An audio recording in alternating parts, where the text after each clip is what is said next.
and welcome to Top This, where we highlight some of the best things to see and do in the BC interior. I'm your host, Casey Pitts, and on this week's episode, we're learning about the best ways to recycle.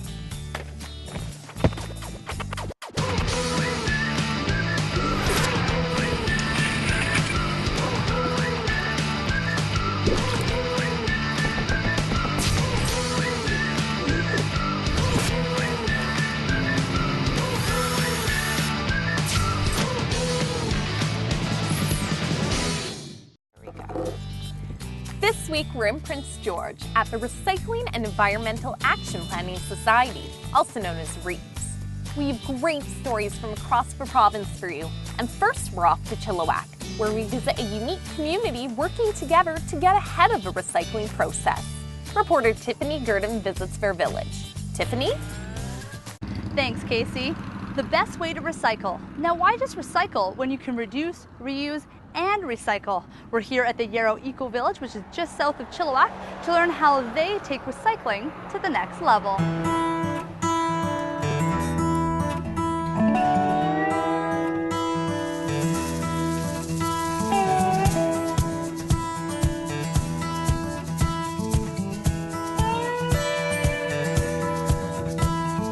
We're here at the Yarrow Eco-Village, and I'm here with Michael Hale, who's one of the founding members of the co-op here at the Eco-Village. Michael, thanks for joining us.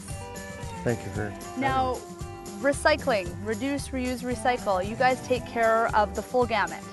We try to get upstream as much as we can towards the reduce, and then we'll reuse, and then finally we'll recycle. So how do you start from the beginning? People always talk about recycling and finding the best ways to recycle, but you're talking about reducing. Yeah, for example, we're standing in the farm land of the Eco-Village, and the farmers here supply food to the residents who live here. Farmers are residents, and they supply to other residents. So there's no driving cars around. During the summer, you get fresh organic produce right there local. How do you feel about reducing waste on all levels in terms of transportation and going outside to bring in some of your own food? Yeah, well, it's wonderful being able to show an example of how small-scale agriculture can actually feed a lot of people. What we're trying to do is be more sustainable. So that means, we don't use herbicides, pesticides. We try to minimize the amount of inputs, and we grow as sustainably as we can. What do you guys plant? What do you guys grow? We have a wide variety of vegetables, salads of various kinds, fruit, berries. And you guys have greenhouses on the property? We do. And so we start earlier. We do all our starts in the greenhouse, and then we plant as soon as we can. It feels amazing. It feels really, you feel content. You feel like you're part of the whole cycle, and you're feeding people, and yeah, it feels really good. So we talked about the food system, but there's also the waste stream, and we treat all our human waste on the property. So you flush your toilet, it goes through a treatment system, it's biological treatment, and there are 3 stages, and the 3rd stage is a constructed wetland where the plants do the final work. Housing. You flush from the housing, but a lot of stuff takes place in houses. How are you reducing in the spaces that you guys are living in? We try to make the houses as energy efficient as possible. We add solar power. Some of our houses don't require much heating or cooling, and that's a big advantage. Residents of the Yarrow Eco-Village do their best to reduce garbage and waste, but they do reuse items whenever possible, and if they must, recycle where reductions aren't possible. But besides practicing the 3 R's when it comes to material, the Eco-Village also implements the motto when it comes to people.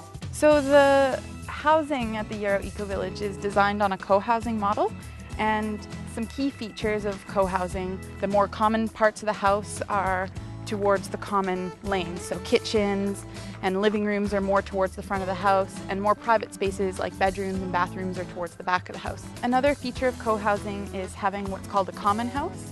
And so ours is in construction right now. It means that each family can have a smaller house footprint. They can reduce the amount of space that they need to use for their own private home, because the less used spaces like a kid's ruckus room or guest room are outsourced to the common house, and we all share it. Residents of the Eco-Village also share in big ticket items like the trampoline, rather than each family owning one individually. To become more sustainable, it's all about including energy into the equation, energy and the environment. conserving, obviously. That's the reduce part of the reduce, reuse, recycle. Having a community of people that are all into a conservation ethic, who can talk to one another about, hey, I know a better way to do that. And so it doesn't have to be an eco-village, but those kind of conversations have to go on if we're going to become more sustainable as a human species. To learn more about how the Yarrow Eco-Village reduces, reuses, and recycles, visit them online at yarrowecovillage.ca.